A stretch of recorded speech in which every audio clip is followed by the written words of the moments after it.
All right, welcome back, everybody. Before we start this episode, I want to give a little bit of context. I've started another podcast called the Echo 22 Brotherhood podcast. And during my journey with this podcast, the Shaman Stories, I realized that I also wanted to kind of take some of this knowledge, some of these stories about healing, and apply it and focus it more on veterans and first responders. Being a vet myself, working through my own trauma, my own PTSD, and finding my own path to healing, I really want to kind of open that doorway for a lot of other vets out there, or active military, first responders. I consider them all my brothers and sisters. And I wanted to have a place where I can have more stories focused to their specific type of understanding and healing. But sometimes these stories are going to kind of cross over. And particularly this one that's coming up next. This is Scottie Schneider. He was a West Point graduate. He was an officer within the Army. He was getting ready to deploy to Afghanistan.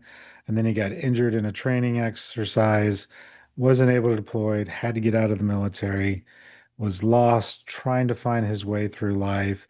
And he actually ended up down in Colombia where he discovered ayahuasca and all that good indigenous spirituality that, this show actually talks a lot about.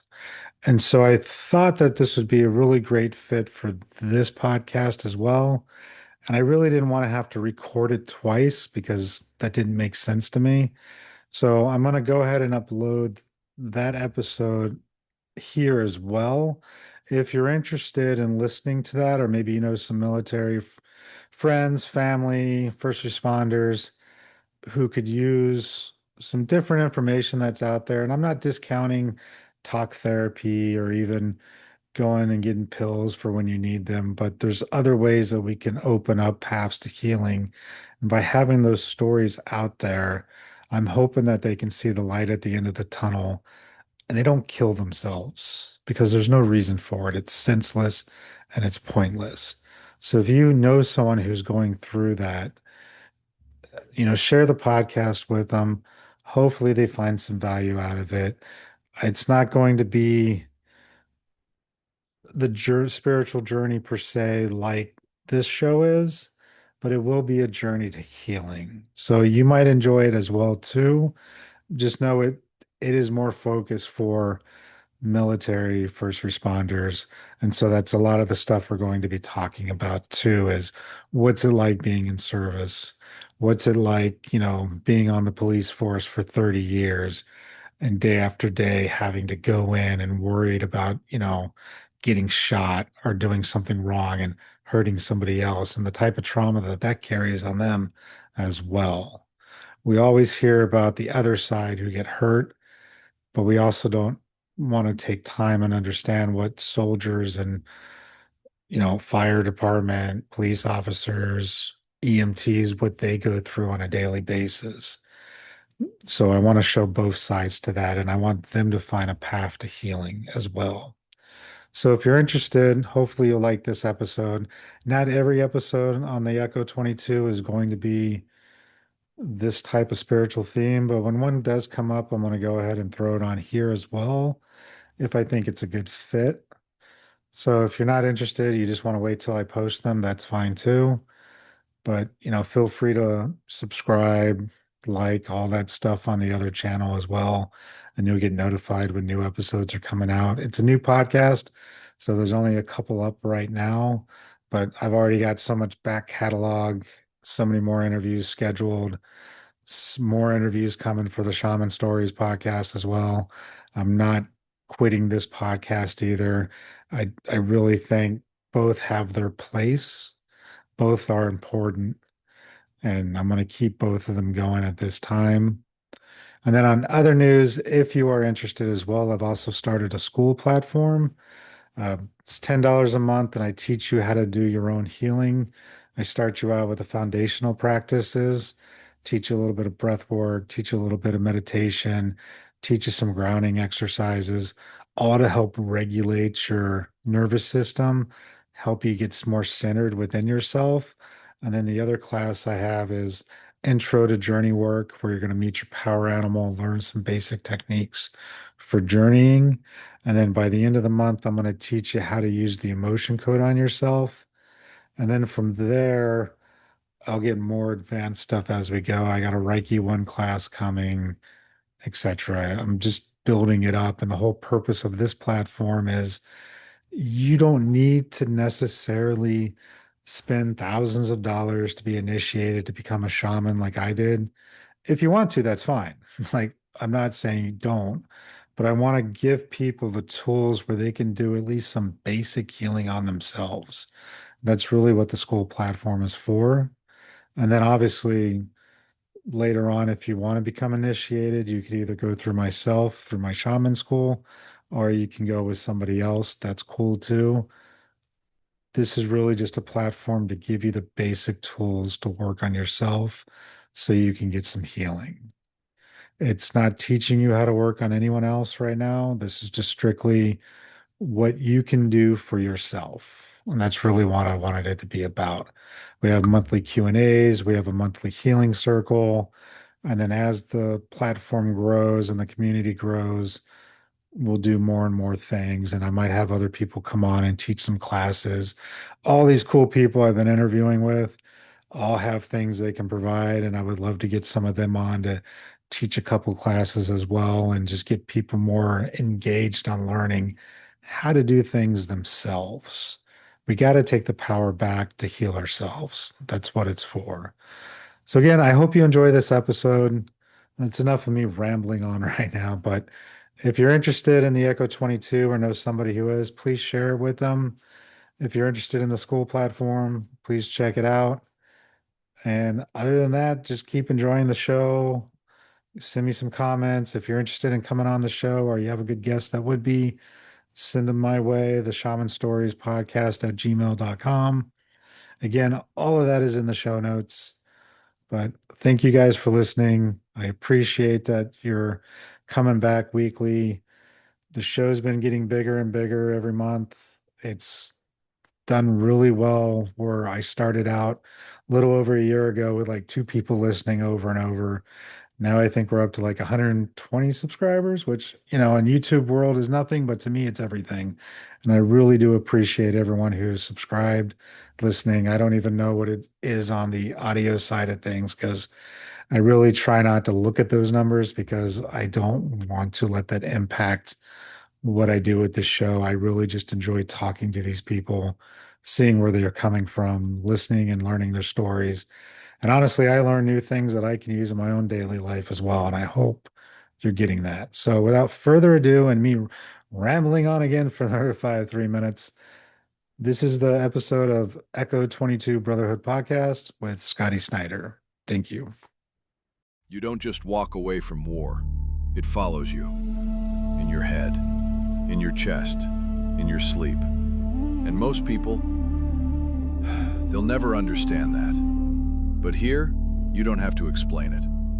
This is Echo 22 Brotherhood, hosted by Jeremy Chenford, a place for veterans who are done pretending they're fine.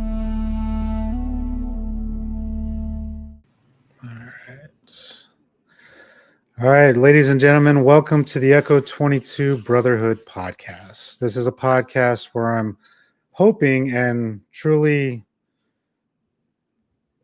searching for ways of reaching our fellow veterans and first responders and showing them different tools and techniques and other modalities that could be out there that could help them in this time to get through whatever issues they're going through. It could be PTSD, it could be pain management, overdose, addiction, grief counseling. I really want this to be a safe place and a place where y'all can learn and grow together. And so today with me, our first guest is Scottie Schneider. He's the founder of Ocoyai, an Indigenous guided membership or mentorship community in Colombia focused on helping people build lives where healing is sustainable, not just experiential. He's a West Point graduate, former entrepreneur, and a veterans advocate. Scottie's work sits at the intersection of nervous system regulation, community building, ancestral wisdom, and life transition. And so rather than promoting peak experiences, he speaks about preparation, integration, responsibility, and a long-term path of living the medicine. It's a lot there, man, and I really appreciate you coming on. And I really want to dig down deep into all this stuff.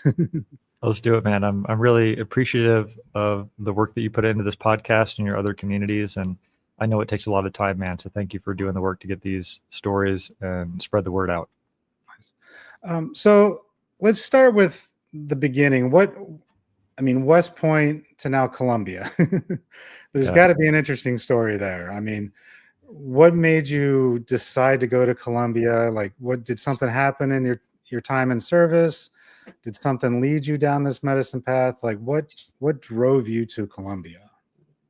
Well, I'd say it was less one thing happening and more like a systematic dismantling of basically everything that I had been led to believe.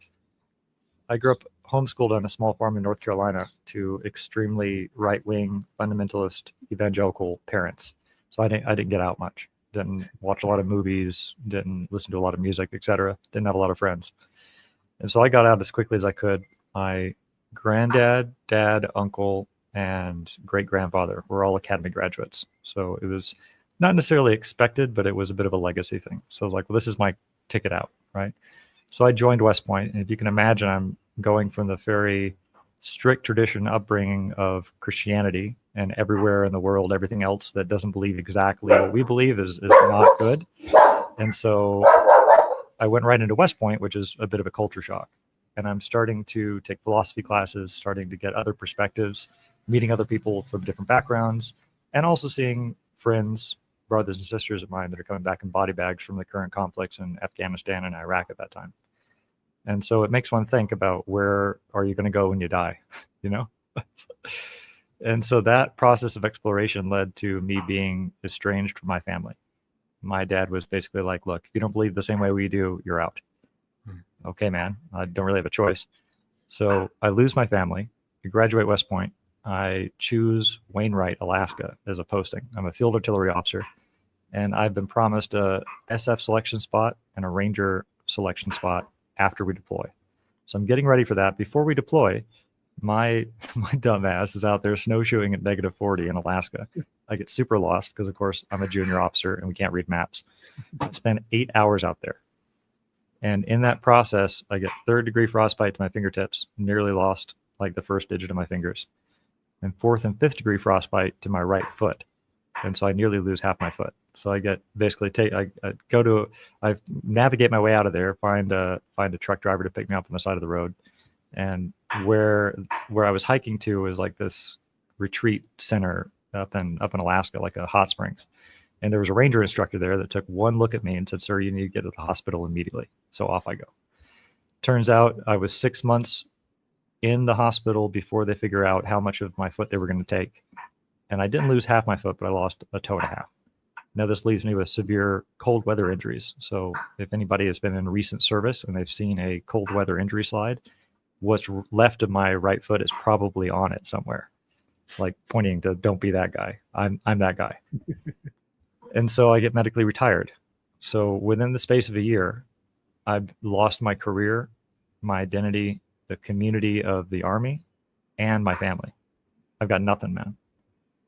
So I launch myself into the corporate world. I start in corporate chemical sales in the oil field industry. And that's probably like the worst job I could have had, right? They give me a corporate credit card and say, go get people drunk. I'm already a semi-functional alcoholic. Unlimited funds to go drink now transitions me into a completely non-functional alcoholic.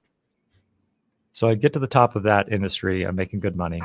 I'm doing the thing that they tell you you should do when you get out of the military, right? Get a nice job, a nice car, a nice partner, live in the dream, right? Except I'm unhappier than ever somehow.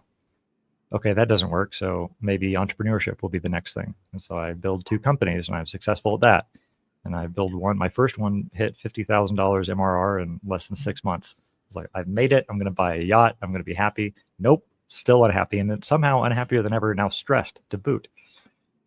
So I start traveling the world a little bit. I end up in Puerto Rico, and Colombia was always calling me, and I didn't know why. But a friend of mine, an entrepreneur, invited me over to Colombia, said, "Hey, man, you're going to love it here." And I was basically out of money at the time. So I said, all right, I'm in. It seems cheap.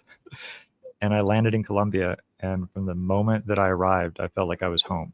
That was a sensation that I've never felt before. That's what originally drew me to Colombia. That was a lot. So I'll pause there. No, and I mean, that's good background too, because I think what's also good about your story is, I mean, it's not great that it happened to you. So don't let's not take it that way. But I think it is, man. I've seen in the medicine, like and people that have taken ayahuasca can probably relate to this, or other psychedelic plant medicines.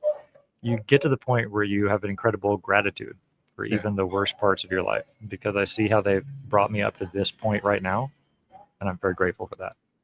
That's true. And it is important for us to, I tell people too, it's like, it's not a burden, it's a gift. It's, you are overcoming something can become your medicine too, the way that you help others. And so, but I think it's important to note too that, you had all these injuries. It didn't just come from combat, because a lot of guys I talk to, it's like, oh, well, I hurt my foot, I don't qualify, I'm not going to put in for disability or this or that. It was an injury. I never deployed, so I can't consider myself disabled. But, you had to leave the military. You lost a toe and a half, you said. These things happen to people, whether you're deployed or not. And so it's important to also recognize there's trauma in that as well. Because, I mean, that wasn't an easy thing for you to go through and to overcome. But you overcome it in a way where you didn't just let it hold you down. You kept trying to find the next thing, kept trying to find the next thing. Now, obviously, those things weren't what your soul was looking for, because we are taught, especially here in the West, that we just got to get the next biggest thing. We got to get the car. We got to get the house. We got to get the money. We got to do this. And yes, all of those can be true to a point, but that shouldn't be your only goal in life. Those should be more means to an end, is the way I kind of look at it. It's like, oh, I need a car to get around. Cool. Let me take care of that. I need a house to live in. Cool. Let me take care of that. That shouldn't be the thing that defines me. It shouldn't matter what that car is, as long as it serves the purpose. It's a tool, if that makes the most sense. We look at these things about what our lives need, and it's always from this materialistic side. It's not stuff that's actually good for our soul. Actually being a person that found a place where the land called to them and said, you are home now. That's rare for a lot of people. Yeah, I didn't even know what it was. What is this feeling? I'd never ever felt that before.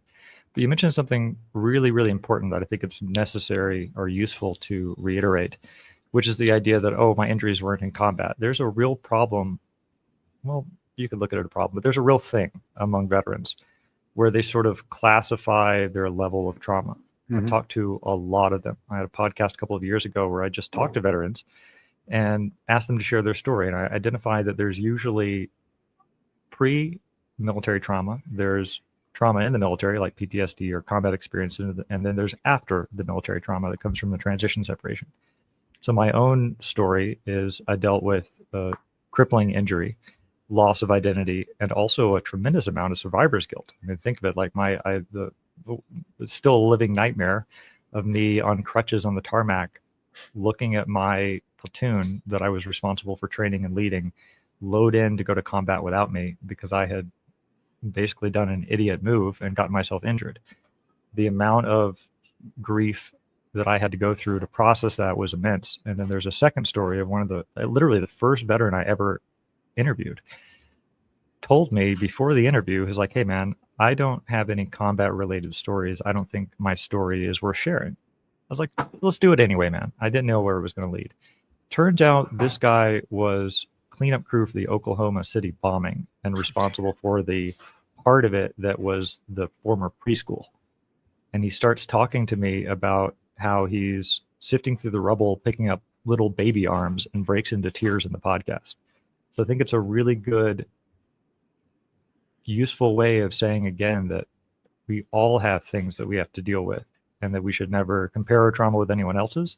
Yep. And we should never think of ourselves that as less than because we didn't deploy or didn't do this, or, even when you get into people that have deployed, they're like, oh, it wasn't as bad as this other guy knew.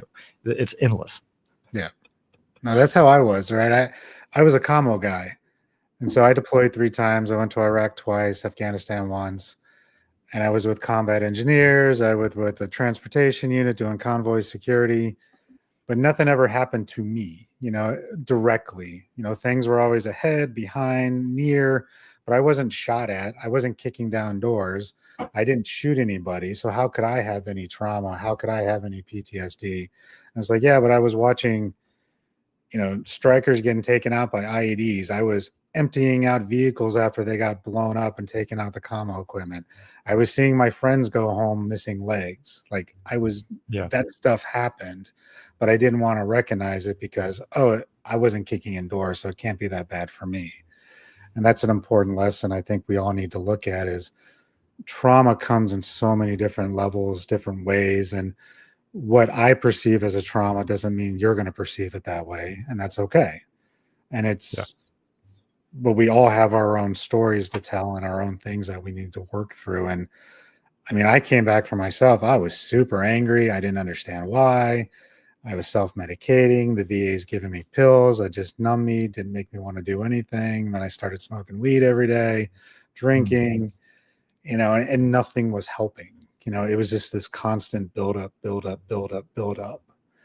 And until finally one day I had to address it, And I think a lot of us get that way and we don't want to admit to ourselves that, no, what happened to me was effed up and I need to address it. Yeah.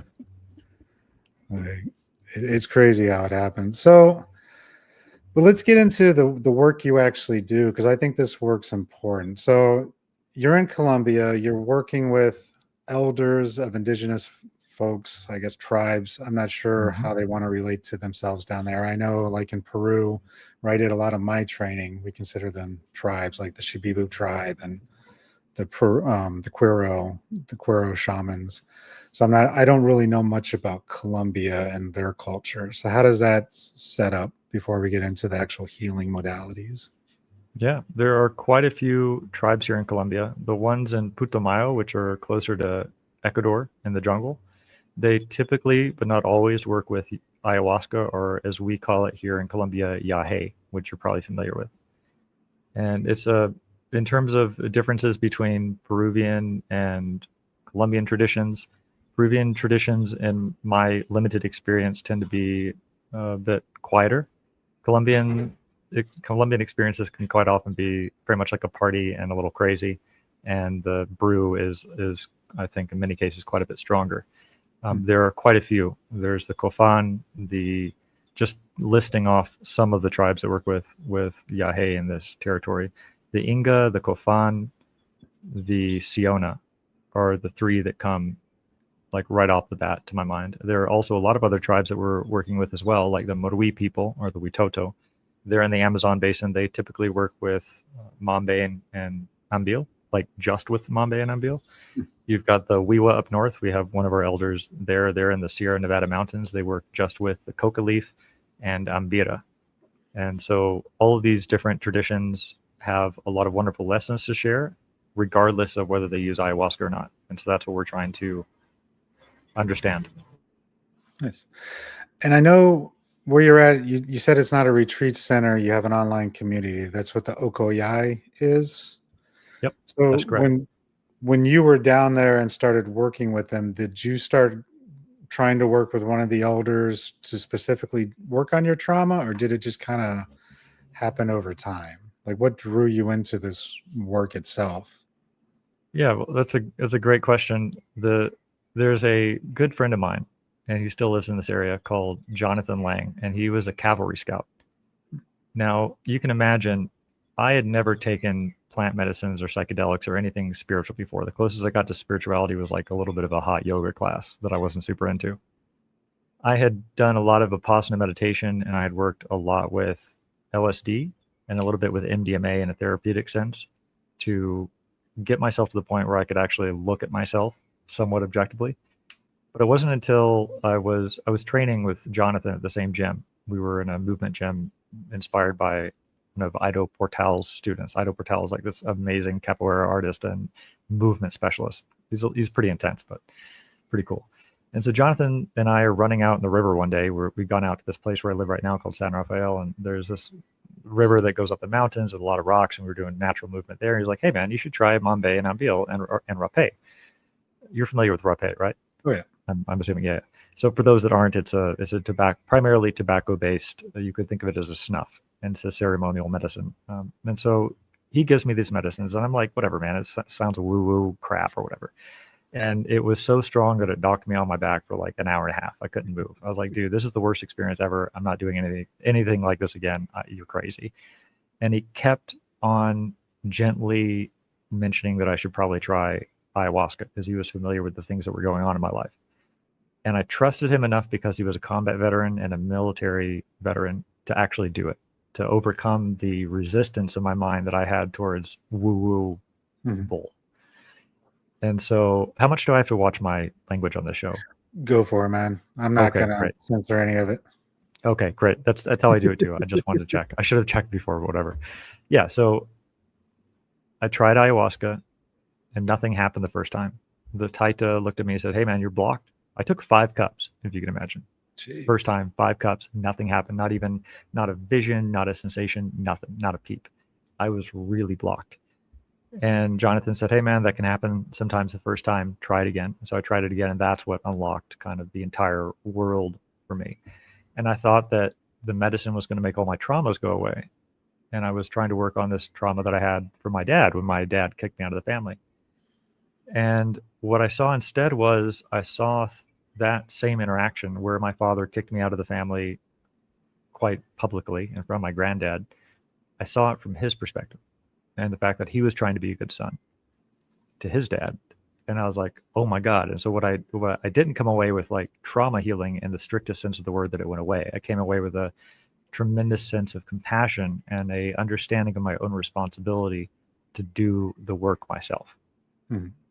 So I was hooked, and I started mentoring, or well, not mentoring. I started being mentored by elders that took me under their wing. My first elder was Abuela Gloria. She was on the Mexica tradition, the First Nations Red Path roads, so Temescals and Nippies, vision quests, moon dances, those sort of things. So I started to do a vision quest with her. I became her fireman, supporting at Temescals and Nippies, and she really started to train me. From there, I started helping in ayahuasca ceremonies with various different retreat centers and taking a lot of medicine myself. And then that brought me into alignment and relationship with various elders. And so when you talk to the elders, one thing that one elder told me, I was coming right off of an ayahuasca ceremony, and I was doing like one every couple of days by this point. I was both in service and also pursuing my own healing pursuit, because I mean, I'm living in Colombia. Why not, right? And she took me aside and she said, hey, Scottie, it doesn't really matter how much medicine you take, because that's not the point. The point is the ceremony of everyday life. The medicine is a way to connect with you and your spirit and to see things clearly when you need it, but it's not the end goal. And I realized then that I was doing ceremony a lot of times because it was something cool, or because like I'm on my shamanic path or whatever, this or that, and my heart was in maybe the right place, but my actions weren't. And so that conversation prompted me to start digging into how can I live the ceremony of everyday life better. And that's what led me to when I built the Maloka. I got the vision for the Maloka. I purchased the land. We developed a community to not build a retreat center, because I think that's something that is not going well in the medicine world today. People are buying yahe and ayahuasca retreats like they're booking hotels. Which one has the nicest beds and the juice bar? Yeah, swimming pool and exactly. Like that's not the point.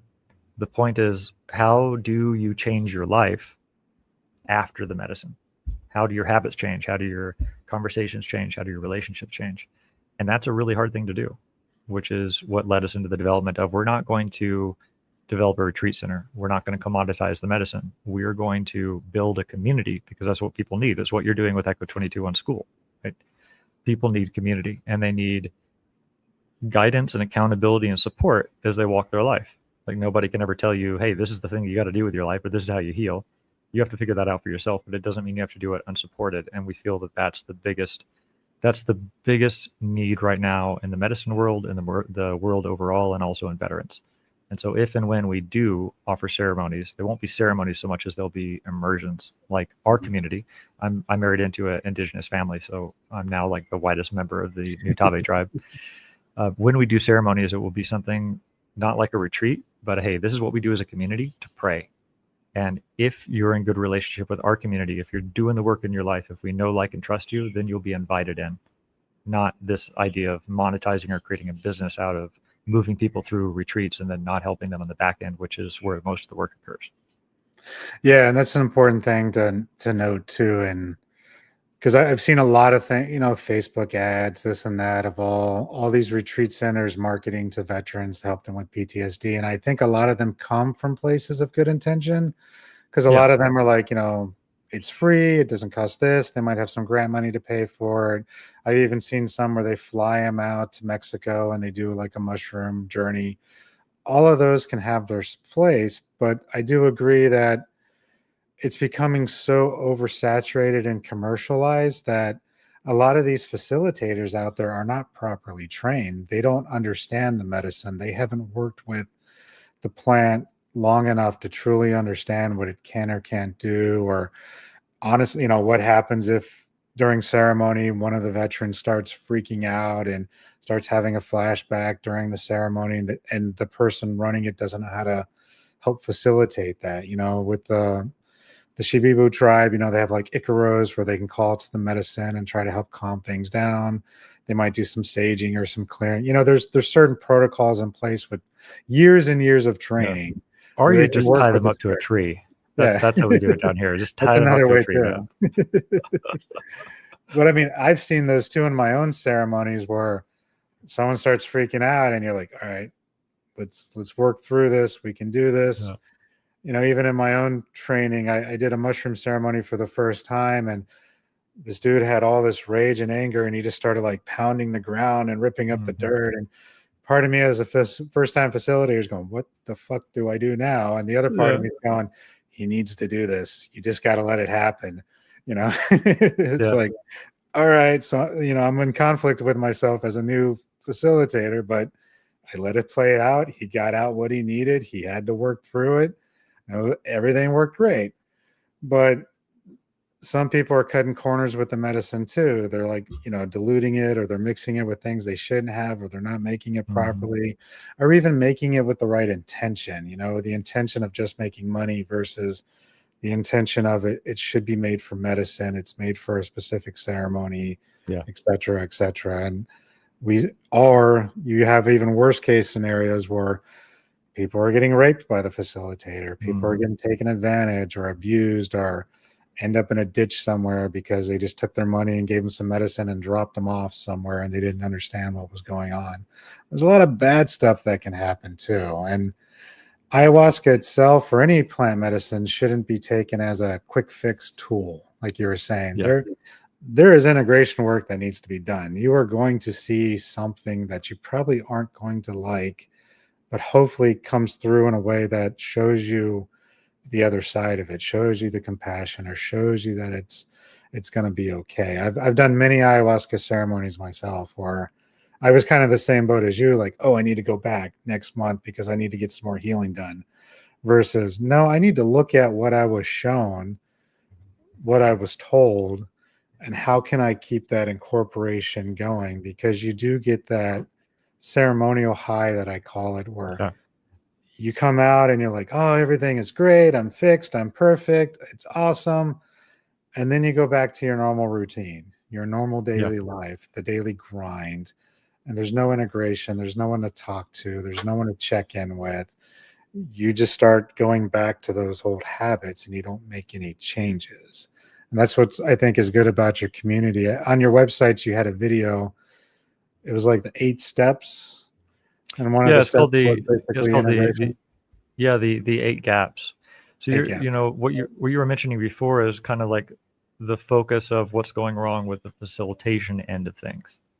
I'm a little bit more focused on what's going wrong with the commoditization and consumption end of things. And so what you mentioned, like you go from the ceremony high, and then it's almost in many cases worse when you go back, because it's like very disappointing. You go from having like felt and glimpsed heaven and consciousness to your old place, which now seems lower than it was before you were aware that there was something else to grab, And so that leads people quite often into the commoditization gap or the ceremony chase. The ceremony chase is when you take ceremony after ceremony, like I did, right? And you're looking to maintain that high through artificial means, kind of like taking an Advil to get rid of a headache, and you keep taking the Advil, but what's really the root cause is you just need some water, you know? Yeah. And so that's one of them, and that's kind of what we've done. We deeply explored those topics. So I wrote a book on it. I put a video out on it. All that's available free on the website as well as in our community. So yeah, that's kind of been our exploration of things and why we decided to build it in this community-based, integration-centered environment. Because I think people just don't even understand what integration is. I think integration is simply understanding what the medicine is telling you. No, man, integration is doing what the medicine tells you. It's living it. Exactly. And so with that, I'm trying to think of, sorry, I had a question in my mind and now I've just lost it. And so with that, over time, do you find that the Indigenous teachings, I'm trying to think of the right way to word it, what they have taught you is just something that we need to bring back?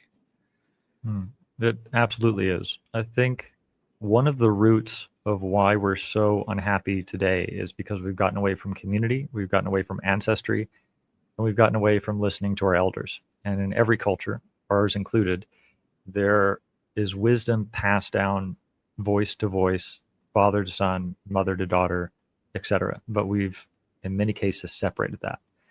And so if you go talk to a taita, most people's experience talking to a taita or a shaman is the next morning around the fire after a ceremony, and the conversation naturally typically flows around the medicine particularly. So I think a lot of people have this idea that if you talk to a taita or an indigenous person, they're going to want to talk about the medicine all day, which is not really true. The medicine is part of their overall cosmovision, but underlying that is a way of living life well. And so to give you an example of this, one of our Morui elders, Osafat, was talking, they use the Mambe and Ambil, as I was talking about earlier. Like he'll actually literally go with me to ceremonies, sleep in the hammock, take Mambe and Ambil all night, and then like watch me rolling around on the floor. It's kind of hilarious. And he was giving us a lesson about walking barefoot, which is the analogy of if you're in the jungle, you're running around everywhere, you're not paying attention to where you're stepping. If you don't have shoes on, you might step on a thorn or get bit by a snake or twist your ankle or step on a rock, etc. And so they didn't have shoes back in their culture. And so the walking barefoot concept is this idea of walking very consciously through life with your actions, your thoughts, and your words, so that you're just paying attention because you know that whatever you do has first, second, and third order consequences. That's the idea. And so that's really what they're trying to get at. A respect for nature, a respect for yourself, good relationships, eating well, sleeping well, treating people well. That's really, in most cases, what their belief systems are built on. And this also takes out the idea of you have to understand this concept through the medicine. No, you don't. You can understand this concept just by sitting down and talking to an elder and learning vicariously. It's not saying that no one needs ayahuasca or that it isn't good. It's amazing. I love it. But it's not necessary. And so then now, instead of talking about integration and plant medicines or ayahuasca specifically, we're opening this up to a larger community of people that may not ever take ayahuasca in their lives, but do want community and do feel this instinctual need to learn from the cultures that have consistently carried these lessons without interruption. Nice. Yeah. And I'm the same way. I believe community is something we end up missing. What was it? Just the other day, I was at the gas station and they had the VFW was there and they were, trying to get people to sign up, which is great. Don't get me wrong. It was just, one of the first things they were like, oh, well, we have a bar, we can meet, drink, talk. And I'm like, well, I don't drink. I don't want to drink. Yeah. I don't mind hanging out, but what else is there to do besides sit at a bar and share stories? And I think that's the generational thing that we're in now with a lot of these veteran groups, is a lot of them are still the Vietnam, World War II days. It was just a lot of sitting at the bar drinking. And a lot of us coming up, we had our issues with alcohol and we don't want to go back to it. So what else can we do? Where else can we go to form that community without having to succumb again to alcohol or any other vice that might be there. And so I think it's, building that platform in a community is super important. And with these teachings, do you feel, because I feel I kind of have this issue, so I'm curious on your take on it. Do you feel that you need to change the language at all to be able to communicate it effectively to veterans? There are many levels of translation going on at the same time, which I'm quickly getting better at, but still not very good at. And so a lot of our elders natively speak their own language. So for example, the Wiwa speak the Diamuna language. And then some of them, a limited few of them, learn Spanish. And so on our calls, the people that are in our coaching program have live development, like live calls with the elders, like we're all on the call together. And so we've got the elder that's translating from his native language into Spanish, and then the Google AI puts the subtitles in English on. And so I'm trying to understand their way of teaching, which is very different. Like you might ask them a question, instead of saying a direct answer, they're going to give you a story, and 30 minutes later you'll get back to the original point, because they've got the design in their mind. But they don't teach like Westerners are used to learning. And it's not like, hey, I want to go serve the medicine, or hey, I want to do this. What's the lesson plan? There isn't one. It's relationship development, and it takes time, more time than you want. And so I'm training myself to understand how they teach and how to translate better, so that I can give the impact of their words and the lessons they're trying to say. I'm also working with the people that we're working with to understand how to absorb these lessons with patience and respect. So I'd say those are the two kind of levels of translation that are going on. It is a challenge. And then you put in the challenge of, like, a lot of these people are very high up in the mountaintops or deep in the jungle. Internet connectivity is a huge problem. Electricity is a huge problem. So that's one of the reasons that we're trying to grow. As we grow and add more elders, we can send them Starlink internet and solar batteries and panels. And my overall idea here isn't just Amazonian indigenous. I think this needs to be indigenous from all over the world. You might be familiar with the eagle and condor prophecy. Oh, yeah. Have you heard of that? Yeah. So technology meets ancestral wisdom. That's what we're doing. That's what you're doing with your Echo 22 group.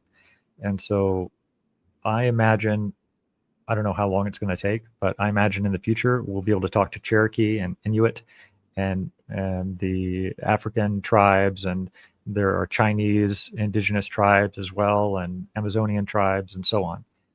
I have a larger vision for this. And I think we need to learn from all of them, because all of them have something very unique to share. And just like a teacher, you might resonate with one teacher more at one time during your development, or maybe another. All of these, most of the indigenous principles that I've absorbed and understand so far are basically all about the same thing, but they're spoken in different dialects, languages, and stories.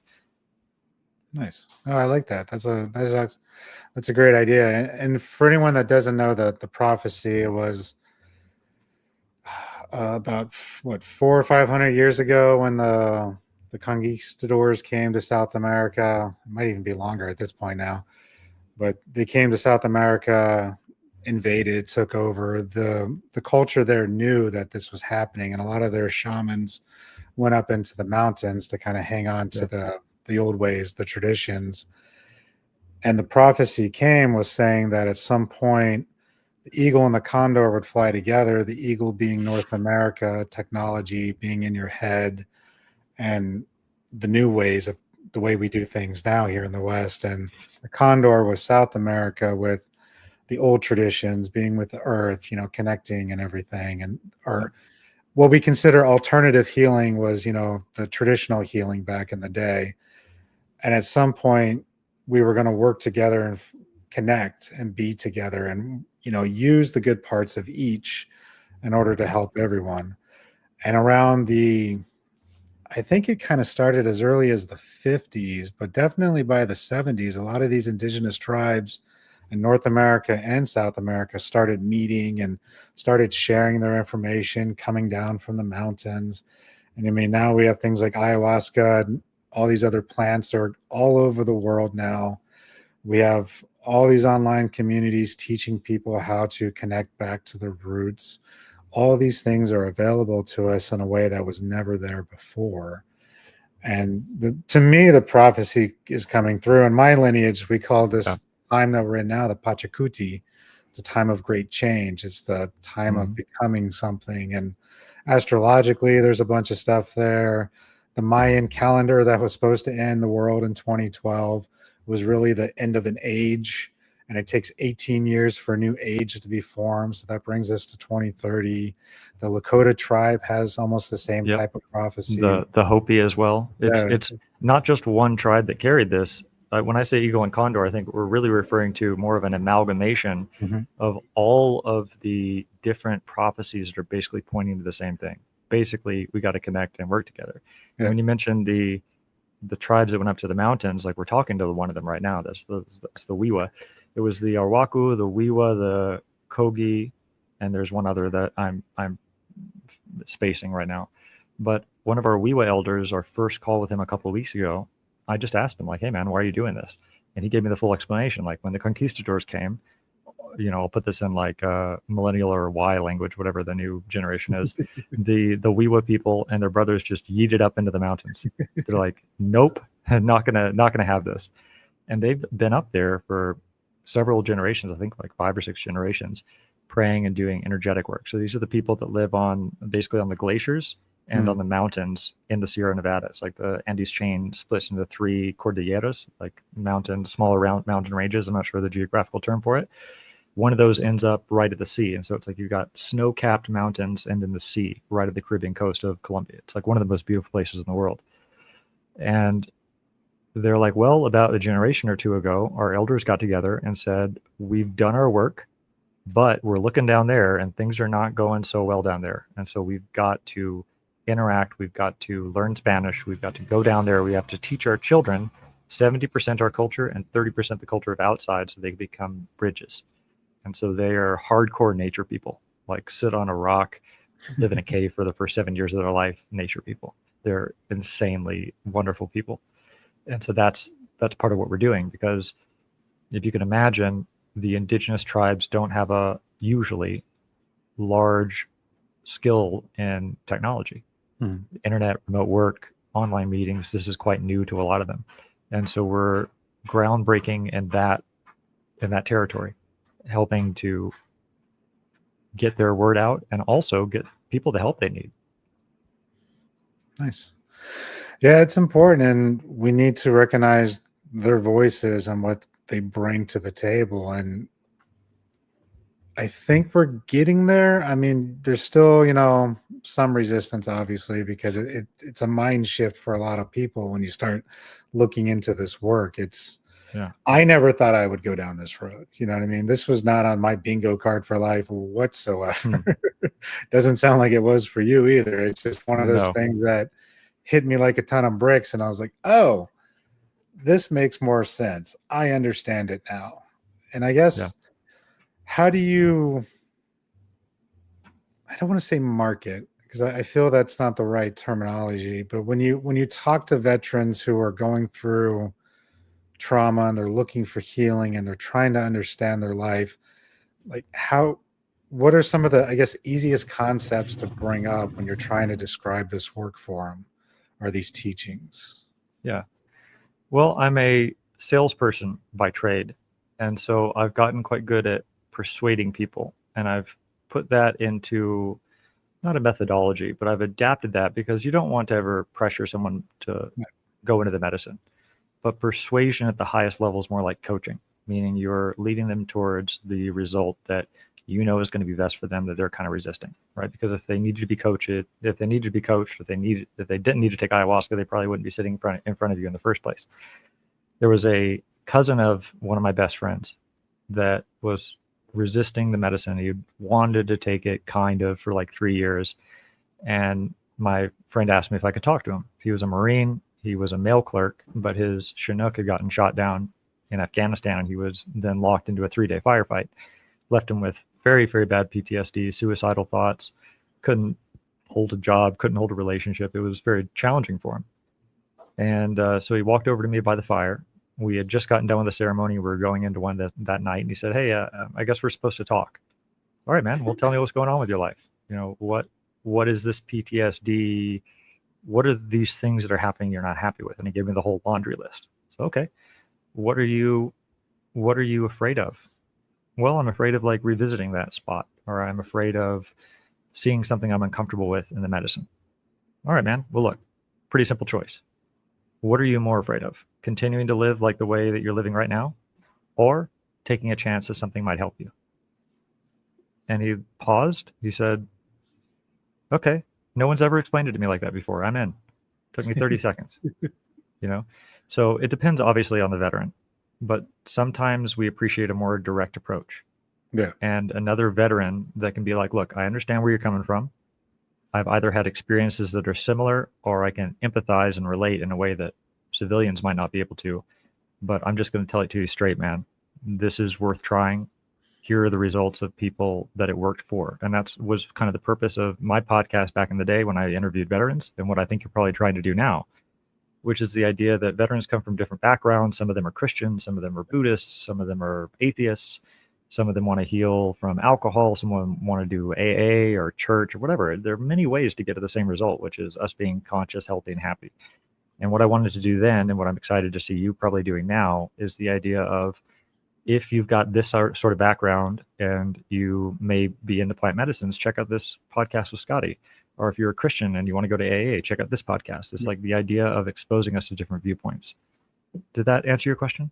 Yeah, no, that's perfect. And I want to follow up on that too, is even this kind of work with shamanism or indigenous cultures and the teachings that they're giving, it doesn't take away from anyone's religion. That's never been my experience for a lot of the people I've worked with. If anything, it's helped enhance their connection to their God, whatever name you want to give it, God, Allah. To me, honestly, I kind of feel after this work, it's all the same source, and we just have different ways of getting there. Yeah, that's truly how I believe. I would tend to agree with you, and I believe exactly the same thing. Now, that sentence right there is going to piss off a lot of Christians. Yeah. So I'll give them here's the balm, guys. There's help coming. Christianity was something that I had walked away from. I was an atheist for many, many years. Ayahuasca brought me back to Christ, and a relationship with him and an understanding of him. And I now sing a lot of my songs in ceremony are Christ-centered.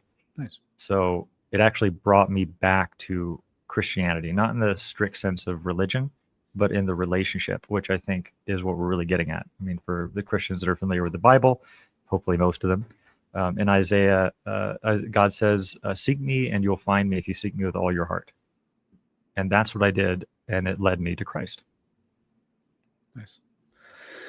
Yeah, and again, I'm not discounting anyone's religion. I've actually known some Catholic priests who have studied shamanic journeying and actually use it for their own connection, so that they can. The Catholics have a lot of shamanic and witchy influences. Do you think they use Do you think they used a lot of candles back when in Jesus's day? No, they didn't. That's a witch's thing, man. Yep. I mean, I've said this story on other shows, but I was at a Catholic wake for a friend of mine that passed away for cancer.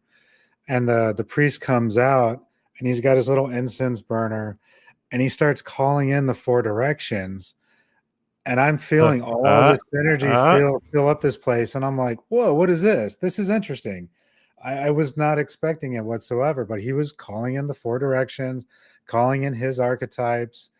And I could just feel the energy, just building within this church. And I was like, okay, this is interesting. And I was looking at it from that shamanic lens of, there's something here that I really need to explore. And not discounting religion. It was just, I wasn't expecting that. No, same. I was invited into, well, I think my friend actually thought he was trying to entrap me because he was very familiar with my views on mainline religion. But he invited me to a meeting that just happened to be in a Catholic church. I was like, all right, man, whatever. I went in, and I could feel the energy. And there was I don't remember what the Catholics call it, but there's a particular symbol or altar where they believe Jesus resides within the Catholic Church. And I could feel Jesus's energy residing there and had a conversation with him. I think it's really interesting. For me, it's very interesting connecting with my roots now that I understand another level of consciousness and I've worked with energies in different ways. It's really cool, man. I can relate. Oh, yeah. And I wanted to touch back up though, if people are looking to do a ceremony, there's obviously certain protocols in place, things that they should know of. And just from your own expert opinion and knowledge, is there any types of medication, health issues, things that people should be aware of before they even try to attempt going into a ceremony? Yeah. And I'll probably want to say that I'm not an expert. I'm an expert student. I'm more like a bridge. So there's a lot of traffic going either way over me, but the bridge isn't necessarily getting wiser. I guess I'll put it that way. The first thing is that I would say we have a completely free ayahuasca course and plant medicines course in our community. And what we've done is we've taken indigenous perspectives and put it in a way that really explains a lot of these issues. But I will answer your question. First of all, there are some contraindications depending on the medicine that you're taking. So some things like, I believe MAPS has a really great contraindications layout. If it's not MAPS, it's one of those. So look for like a contraindications with medicine, plant medicines. And there are some really great infographics, things like antidepressants, SSRIs. Those things are definitely a no-go. It can cause something like called serotonin syndrome if you're doing it with ayahuasca. Certain medicines like MDMA and ayahuasca should never be mixed for the same reason. So do your research. There's a lot of information out there online. But I think that a lot of people spend a lot of time trying to figure out what we're talking about now, which is like the drug interactions. What should I eat or not eat for ceremony? Or what should I not be on? And I think the focus should be more around how am I aligning myself with the spirit of the medicine? And I think that's the more important question. No, and I agree. There's just always some safety concerns too that I've known, and I just want to make sure people are aware of those as well, because you don't want to think I have seen people show up to ceremony and get turned away because some of the medications that they were taking and that they didn't tell the facilitator ahead of time so that they could have tried to work and wean off of it beforehand. And so obviously you don't want to spend a bunch of money, go somewhere, have it not work out, get disappointed. But these are things they should be telling you anyway before you go down there. Just like before you even go to your ceremony, you should be setting your intention. What do I want to work on? What is it that I'm trying to accomplish? This isn't just a weekend getaway so you can get high and see geometric patterns and shapes and things like that. Yeah, you're going to see some stuff, but you also need to make sure you're ready for it and that you're willing to accept what comes. And part of that comes through setting that intention. And a lot of people don't set the proper intention. Sometimes I would like to say, and sometimes people do. And sometimes I've seen people not have any intention, just, I just want to see what happens. They usually have the rougher night. Yeah. Yeah, I think that's everything you said there is absolutely accurate and good. I think part of the reason for this community, sorry, I'm not sure if you can hear the dogs are going crazy in the background. Part of the reason for this community is because I think it's much more effective and much more useful and safer to meet the people and interact with the people for a long time that you're going to be taking with before you take with them. So not this idea of like, okay, I've had maybe a quick medical revision from a doctor, or sometimes not even a doctor, and then I'm going to go fly down and meet people that I've never met. It's way better to like really have long relationships with the people that are going to be serving you the medicine and sitting to your side than it is to just do that. And so that's part of what we're doing in the community. As I mentioned, but when we offer medicine work in our territory, it will only be with people that have interacted with us. There's a long tradition of trust and the weaving of a relationship. And I think that just makes it safer for everyone. And it prevents you from dropping, $4,000, or sometimes if you go to like Rhythmia, miracle guaranteed, you're going to be paying like 10, 12 grand. Yeah. And I couldn't even imagine going to one of those places. Every ceremony I've been to has been very small, focused, no more than 6 people. And I'm really good friends with a facilitator now. Like I would trust them to watch my kids type of thing. It's, we have become not super close family, but we're really good friends, right? I can text them at any time, talk to them. They're not that far from where I live. And we communicate, on a good basis. We work with each other, that kind of thing. And that you should have that level of trust. And yeah, sometimes you might meet somebody for the first time and that happens, but if you can't trust the person leading the ceremony, there's no reason for you to be there.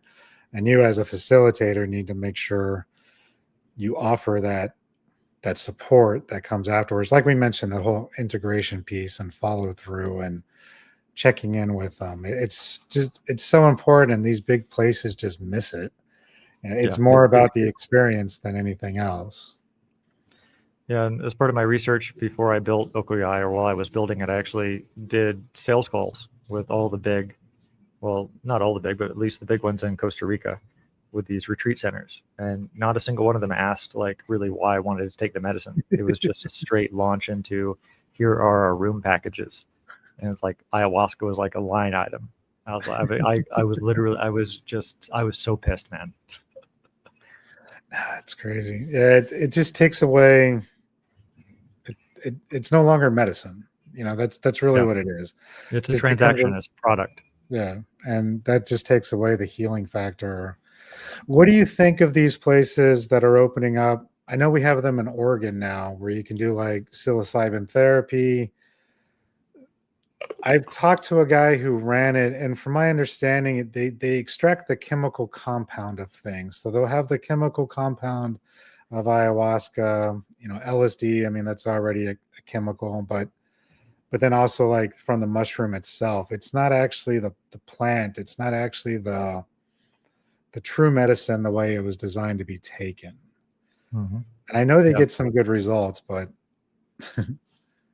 well, it angers me for the same reason that people commoditizing the medicine anger me. It's like we're not learning from our own mistakes. The majority of the pharmaceutical drugs that we have today are taken from Amazonian plants, and look at the harm that that's having. Can't think of a single example, and I'm happy to be corrected, but I can't think of literally a single example where we've extracted the chemical compounds from a plant that developed in nature, where it had better effects than the plant itself. I'm not talking about like more powerful effects. You can certainly extract something and make it more powerful, but the idea is like the plant's there for a reason, and there are other chemical compounds in there that prevent harm from happening in most cases. And I think that extracting like these ayahuasca gummies like they're doing now, hey, all the benefit of ayahuasca without the purge, without the uncomfortable bits. We are, as a society, weak.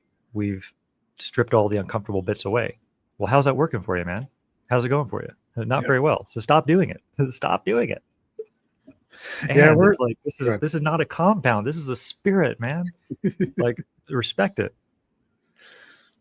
100% agree. Yeah, we've gotten to the point where we are afraid to look at our trauma in general, and then we're also afraid to recognize that trauma, like I mentioned earlier, could be our medicine, could be a strength. Once we overcome it, we've gotten to the point where anything bad happens, it's here's a pill. Don't worry about it. Just keep moving. Keep going to work. Keep doing the 9 to 5. Keep buying our stuff. Keep watching TV until you pass out. Eat fast food. Don't care about anything else except for what you can buy next. And we do this with mental health. Like I said, in the VA, it was like I was afraid I was going to hurt my son because I was so angry and I didn't understand why. Here's some pills. Should I talk to somebody? No, we'll just try those first. And if they work, we'll just keep doing it. I'm like, okay, well, that doesn't work for me. That felt wrong, but I did it because I didn't know what else to do. I needed to do something, and I understand people that go through that. And so I do believe, with what we have, sometimes you got to do with what you got to do, but there are better ways out there. And it's learning that you need to address the trauma. You need to work through it. Doesn't mean we need to relive it every single day like they do in a lot of talk therapy. I tried cognitive processing therapy, which I understand the point, but it's like, you want me to write out what happened over and over and over and then tell you how I feel while I'm writing it. I was just starting to get angry. It's like, this is how I feel. I'm pissed off and I don't want to be here. I mean, it can be very useful. I've done a lot of it myself. But I think it's sort of it's continuing the idea of the Western methodology and insistence on understanding everything. And so you get to the point where you can mentally and conceptually understand what's going on with you and your own stories better than the therapist can. And so I got myself into this point where I was like trying to outsmart the therapist, and I was bored by every single therapist I got into. And then people get frustrated because they're like, well, I understand everything and I can tell you exactly this, this, and this, and this, and it leads to this, but I'm not able to do anything about it. And I think that's where we're missing the action-based piece, and where people get into trouble in the medicine, and especially where people get into trouble in the medicine with things like microdosing, Yep. is reducing these powerful plant spirits to a chemical compound that's going to help cover over. It can become another form of coping, like alcohol or like weed or like fast food or sugar or binge watching TV, all these things. Same thing. It's kind of like, look, man, how to know if you're ready for ayahuasca? Well, some people are ready for ayahuasca because they're just so lost and blind that they just can't even see where they want to go in the first place. That's a good use case for ayahuasca. Or if you've been doing the work and you're putting your full effort into it and you've accepted your own responsibility for life and you want to level up, another good use case. Or if you just want to study the medicine, lots of different use cases. But I think it's not good if you're approaching it like this is a magic pill that's going to fix me, because that doesn't exist, and it's going to put you in the wrong mindset and framework to begin with.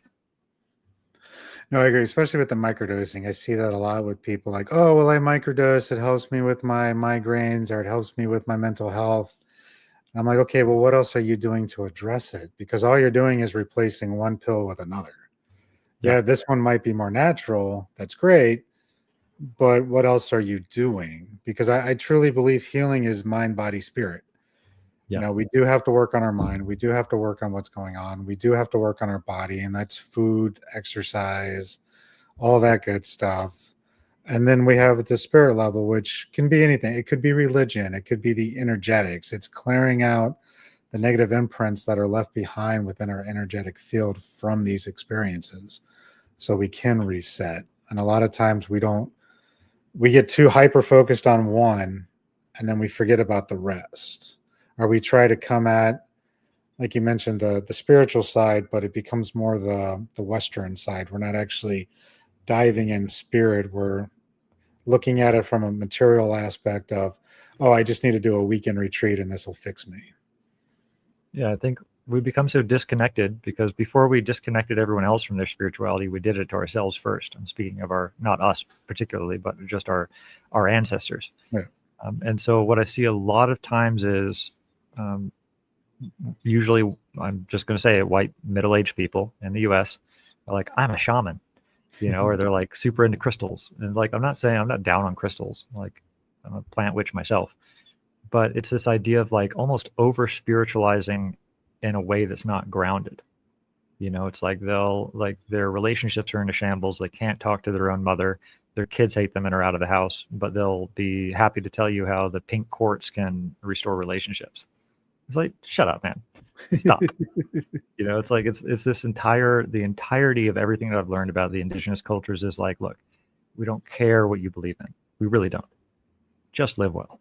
That's it. Right. And we can share with you our stories of how we do it. But it's like this grounded spirituality that I think we need right now. And on the same hand is what drives a lot of veterans away from spirituality, because we're walking bullshit detectors, And so if someone's like waving quartz around on the ground, like in the air, and like, we're like, get me away from this person, man. And I think this idea of like, hey, have you tried a vision quest? That's some hardcore spirituality. Like, go try sleeping out on a mountain, with a blanket in the rain and cold and heat without food and water for 4 days. You will meet God or a deity or something. You will find out a lot about yourself at a minimum. How about we try that? And I think that calls to a lot of these indigenous practices, call to the desire that we have for initiation practices, which also culturally speaking, we've completely lost touch with. And a lot of us veterans have gone through, whether boot camp or ranger school or SF selection or combat, another initiation experience. And so that's one of the things that I'm most excited to talk to our veteran brothers and sisters about, is like, there's a whole other side of spirituality, not what you see in like the witch stores in the US, but like people that have been walking this in a grounded way, grounded being the operative word. Yeah. And actually, like you said, walking the talk and living in the way that they're actually expressing. I mean, you see it so much with yeah. I mean, I believe in the chakra system. I work in the chakra system. I work in Me the too. energetic field with people, but just oh, sweetie, you're having a hard time. It must be your inner child. You really need to focus on your third chakra and you got to get that aligned. And it's like, okay, but you come at me like that as a veteran. I'm like, just get the hell away from me. I Yeah, don't want it's an instant shutdown. to. There's no recovering from that, really. It's Yeah, just, it's like, oh, and we'll find the divine mother and this and that. Yeah, okay. I see where you're going, but you're just yeah, coming across as just some weirdo online versus just saying, hey, go connect with the earth, go outside, connect, go for a walk, connect with the mountains, connect with the trees. A lot of veterans, there's a lot of evidence showing that a lot of us get out, we'll get a piece of land. We just want to be left alone, but then we start working yeah. that land and we're getting healing through that. I mean, I have an 8-acre hobby farm myself, raising animals. I have a I can't 35-acre community in the jungle, yeah, dude. I get it, man. can't be any happier, right? It's like Yeah, I would rather be here left alone on the land working it than working some corporate job sitting at a desk all day having my soul sucked dry. And yeah. once you find that, it's just amazing. That's what really started me working with the Indigenous people.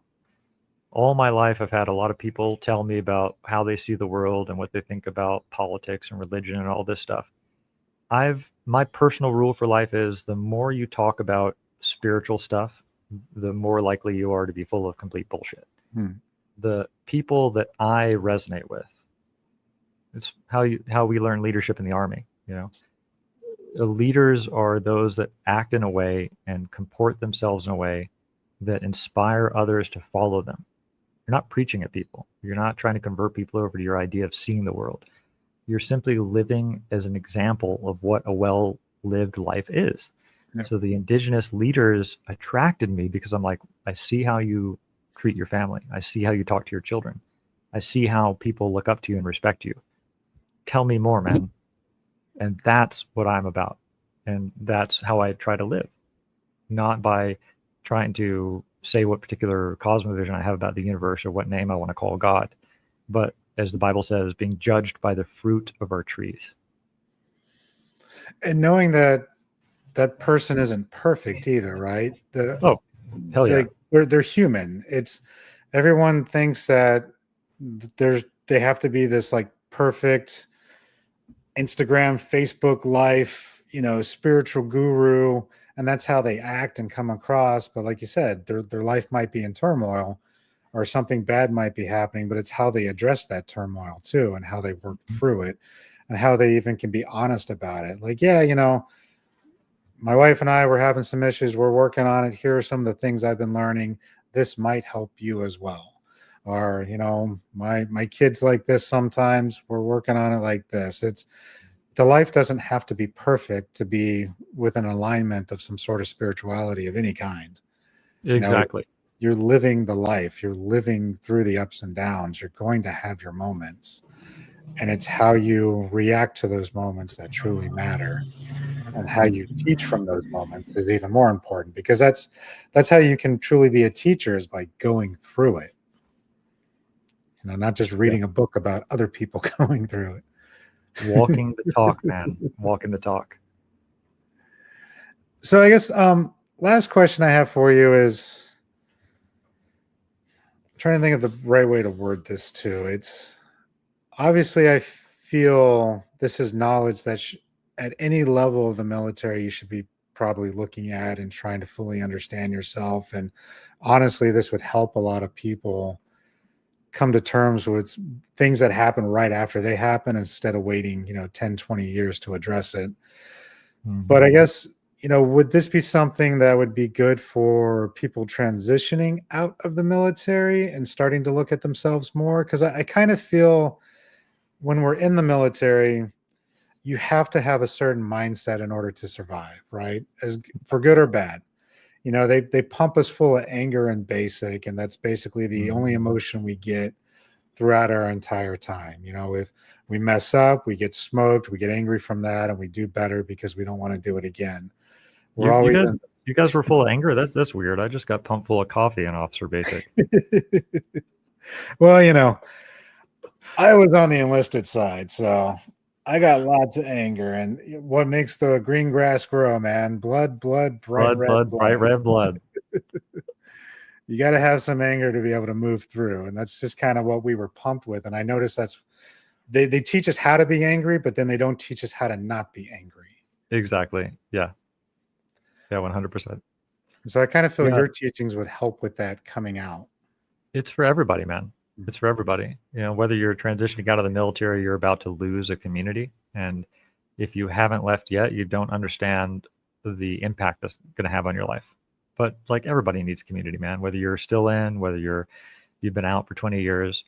The work that I'm doing is to try to prevent people from having a 15-year turnaround time like I did. I wasted 15 years of my life to alcohol, to poor relationships, to poor sleep, to poor diet, to just unhappiness, man. Like, I want to prevent my children and people around me from having to suffer that, because it was completely unnecessary. And so it's for everybody. And one of the interesting things we've done about our community is we're a school. We're an ancestral school. And it's free to join. And currently, all of our courses are available for free as well. Now, you don't get instant access to them. You get access to the psychedelic plant medicines and introduction course. You get access to our podcast. We also have a podcast going. And you can just interact in the community. And the more you interact in the community, the more you show up, the more you're present, the more courses you unlock. And so it's available to, for free to those that want it. And I think that's a fair way to ensure that we're in reciprocity, or the sacred Andean concept of Aini, which I know you're familiar with. Nice. Oh, that's perfect. I guess before we wrap it up, is there any like parting words of wisdom you might want to give somebody that's listening and still kind of on the fence? Yeah. Keep an open mind. Listen to conversations like this, because sometimes when we're stuck so deep in our own misery, our challenges, it's very difficult or impossible to imagine what life without those things would be like. And so if someone's going to ask you like, well, what do you want life to be? Sometimes you don't have an answer to that question. And in order to get that answer, it's useful to hear stories like mine and like Jeremy's, so that you can say, okay, these veterans walked through fire, made it out the other end, therefore I can too. And more than anything, don't quit. Don't give up. Yeah, that's good advice. And whether or not, Scottie's community is for you or another community, find that community, man. Like, we all need community. Being stuck in our houses, ignoring the world for pain or whatever reason, thinking you're alone. You're not alone. There's a lot of us out there that are just needing each other. So I would suggest everybody find that community that works for you and make those connections, and healing will happen a lot faster, because healing doesn't happen in isolation as much as we want to pretend it does. It happens through community. It's a super important thing that a lot of us have just forgotten. And a slow process, so time to develop your patience. Yep. All right, so why don't you let people know where they can find you? I'll put your links and everything in the show notes as well. Yeah, sure. Easiest way is the link in the show notes, but Ocoyai, OCOYAI.com. That's where to find us. And then our school community is linked, or look us up on school. And that's probably the best way, man. Or send me an email. Any way you guys want to get in touch with me, I'm happy to help. And especially for veterans, I've always got an open door and time to talk. Nice. Appreciate it, man. Thank you for being here today. Thanks, brother. I appreciate you, man.